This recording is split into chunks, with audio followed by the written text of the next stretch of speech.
Look at that ugly mug. I am, and I find it infinitely fascinating. Huh? My X-ray detection devices reveal that a secret elevator to Mugshot's penthouse is contained within that giant head. So how do we get in? Behind this locked wall, there's a lever that summons the elevator.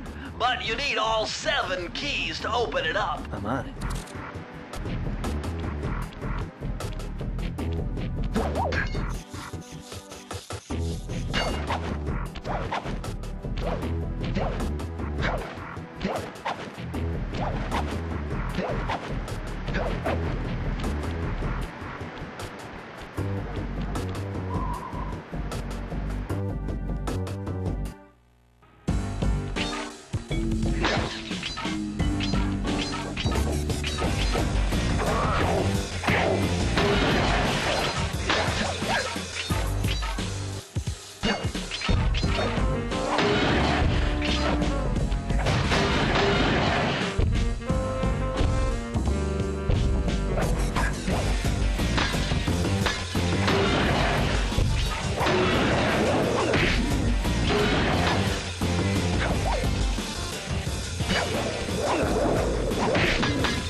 I could have broken this code in my sleep.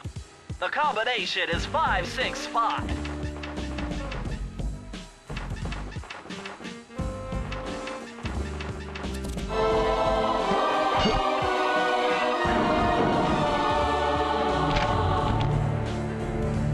You found the blueprints for Mugshot's additions to Mesa City.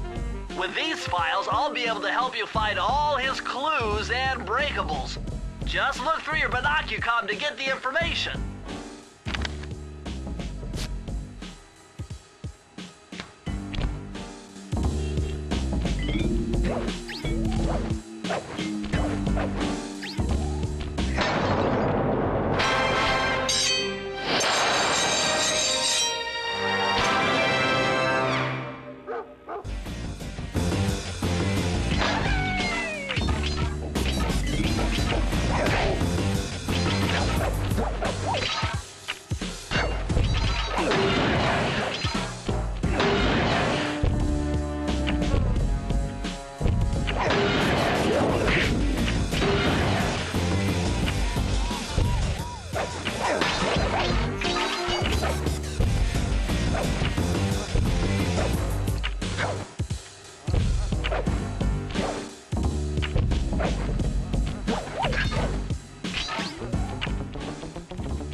This level started with just experimenting with the field of view of the camera. This kind of, it's a lot more extreme and more kind of fish-eyed lens than any other level in the game. And once that was in, it was like, well, this is very much like Vertigo, you know, you get this feeling of vertigo from being high and seeing the ground below you. So that's when I tried to make the design be like this, you know, the sides of the building or a skyscraper as they're going up.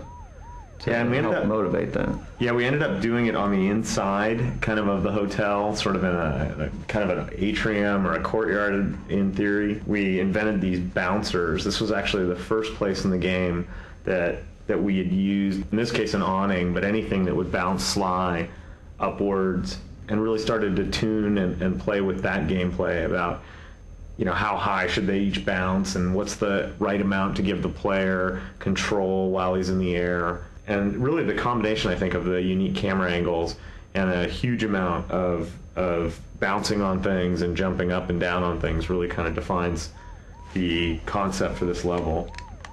It presents some good challenges. Once it sort of took on this retro feel, kind of playing like a 2D side scroller.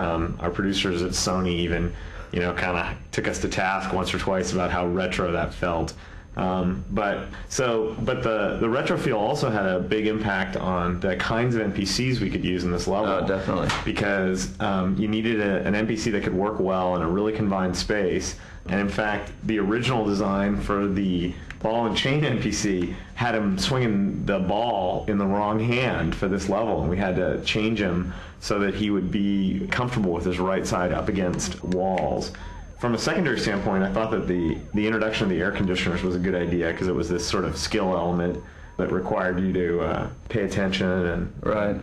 It was one of the few really leftover in terms of mechanics from some early designs for the game, where there are these things called break falls, where you would, you know, it was like the air conditioners where each one you hit, it would fall away. So it was very much the environment's kind of getting destroyed and your choices are getting limited as you're going, so you have to do it, you know, pretty much do it right the first time. Yeah, the stealth sections, these were some of the earlier sections to use the duck and to use cameras fairly heavily. I thought pretty successfully in this case. You know, you get some different looks than you see elsewhere in the game. And the last section in the bedrooms, sort of the bouncers go up through the ceilings, which was kind of a fun change. Gave us some real sense of three-dimensionality as you kind of pass through the floors. That was a fun change. And then the big finish, the precarious big finish, where you have to sneak out onto the sign. I don't know, all in all, a pretty successful level.